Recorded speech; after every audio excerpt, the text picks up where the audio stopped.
It's 2 in the morning. You're walking through the city and see a bright sign, open 24 hours. But there it is, a lock on the door. Contradiction? An architect's mistake? No. It's the starting point for understanding how microeconomics hides in the most unexpected places. Today we're going to unravel not only this mystery, but also other seemingly trivial enigmas that hide profound rules about how the world works. Chapter 1. The logic of the improbable. A 24-hour store doesn't expect to close every day, but the lock is there for the unforeseen: emergencies, repairs, thefts, power outages. Economics explains this with the real option theory, paying little now for the possibility of avoiding large losses later. Example: car insurance. You don't expect to use it, but if an accident happens, you're grateful you paid.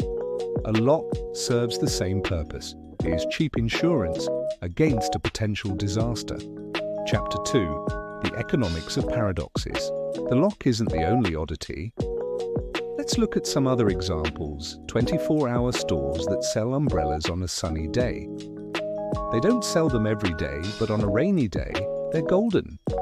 Gas stations selling soft drinks more expensive than the supermarket. It's not absurd. The customer is captive, and the value is convenience, not price. Pharmacies that sell candy.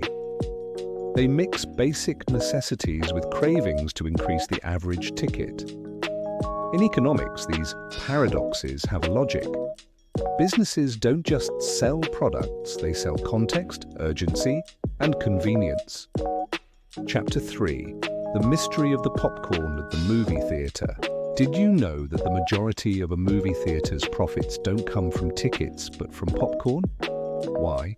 Because popcorn has a very high margin, and because it's part of the movie experience, consumers are willing to pay much more than they would at the supermarket. This is a case of indirect price discrimination. A moviegoer willing to pay $10 for popcorn helps fund the cinema for everyone. A moviegoer who doesn't buy at least paid for their ticket. Connection to the lock.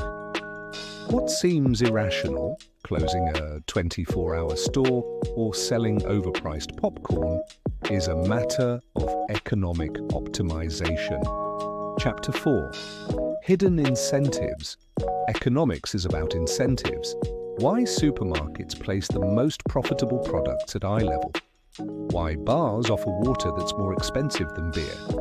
Why airlines charge per bag but not per seatbelt. All of these examples show how businesses gently nudge customers toward revenue-maximizing decisions. True story. A famous economist, Stephen Landsberg, said, "If something seems like economic nonsense, you're probably looking at it from the wrong angle." The lock on the 24-hour store is exactly that, nonsense that makes perfect sense.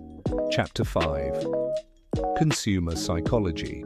This is where behavioral economics comes into play. Why do prices end in 99? Not because we don't know that $9.99 is almost $10, but because our brain processes the 9 as a lower price. Products at the checkout. These are impulse purchases designed to take advantage of the mental fatigue of making decisions. Subscriptions that are free for the first month, because the cost of cancelling later is higher than the cost of accepting now. Connection. The store lock is the physical reflection of that invisible logic.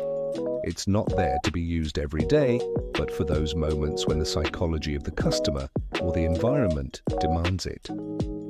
Chapter 6. When the economy hides in the absurd, More examples that seem like jokes but are pure microeconomics. Why do ATM keypads have Braille? Because ATMs are not made to measure. It is cheaper to produce a standard one for everyone than to separate versions.